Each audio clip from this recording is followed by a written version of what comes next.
And now, of course, the latest on the Titanic sub implosion. The U.S. Coast Guard is leading an investigation into the accident. Canada's Transportation Safety Board is also investigating, hoping to find the cause of the implosion to prevent accidents in the future.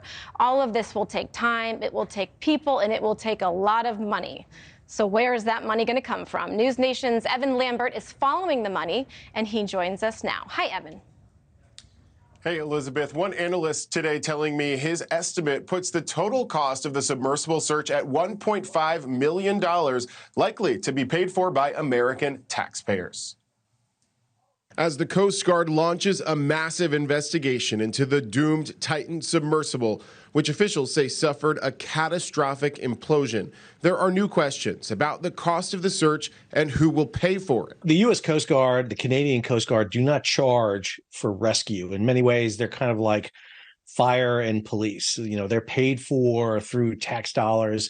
For the Coast Guard alone, experts have put the estimated cost of the Titan search in the millions. The 5-day search spanned twice the size of the state of Connecticut, with at least 8 ships involved, not to mention the remotely operated underwater vehicles and planes.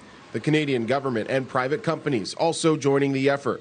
Estimates put the cost of operating some of the search planes used, including a C-130 Hercules, at tens of thousands of dollars an hour. We've never had a deep-sea submergence vehicle get lost before or have a catastrophic failure like this. If you look at just the operation of Polar Prince, I mean, being out there for 8 days is $1 million worth of fuel. So you're talking about search and rescue operations in the tens of millions, probably, when you start factoring in the redeployment of vessels, the flying in of ROVs, all the elements that are involved in this is a very costly operation. So at least tens of millions we're looking at here. The 5 victims who were on board the Titan were reportedly millionaires and billionaires. But the Coast Guard says it does not seek reimbursement for search and rescue, saying, quote, the Coast Guard, as a matter of both law and policy, does not seek to recover the costs associated with search and rescue from the recipients of those services. The costs associated with rescuing the rich, who repeatedly seek death-defying adventures, have come up for debate before. In 1998, the Coast Guard spent $130,000 to rescue millionaires Steve Fawcett and Richard Branson in their attempts at an around-the-world hot air balloon ride.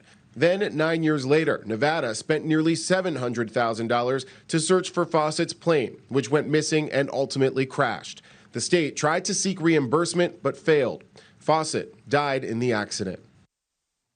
And the Coast Guard just beginning that major investigation into the loss of the submersible. The NTSB is helping, and when that investigation is done, civil or criminal charges could be recommended. Elizabeth? Oh, Evan, thank you. You know, you can't help but think of the families. It may seem like a non-starter, but is there any hope that they could recover the bodies?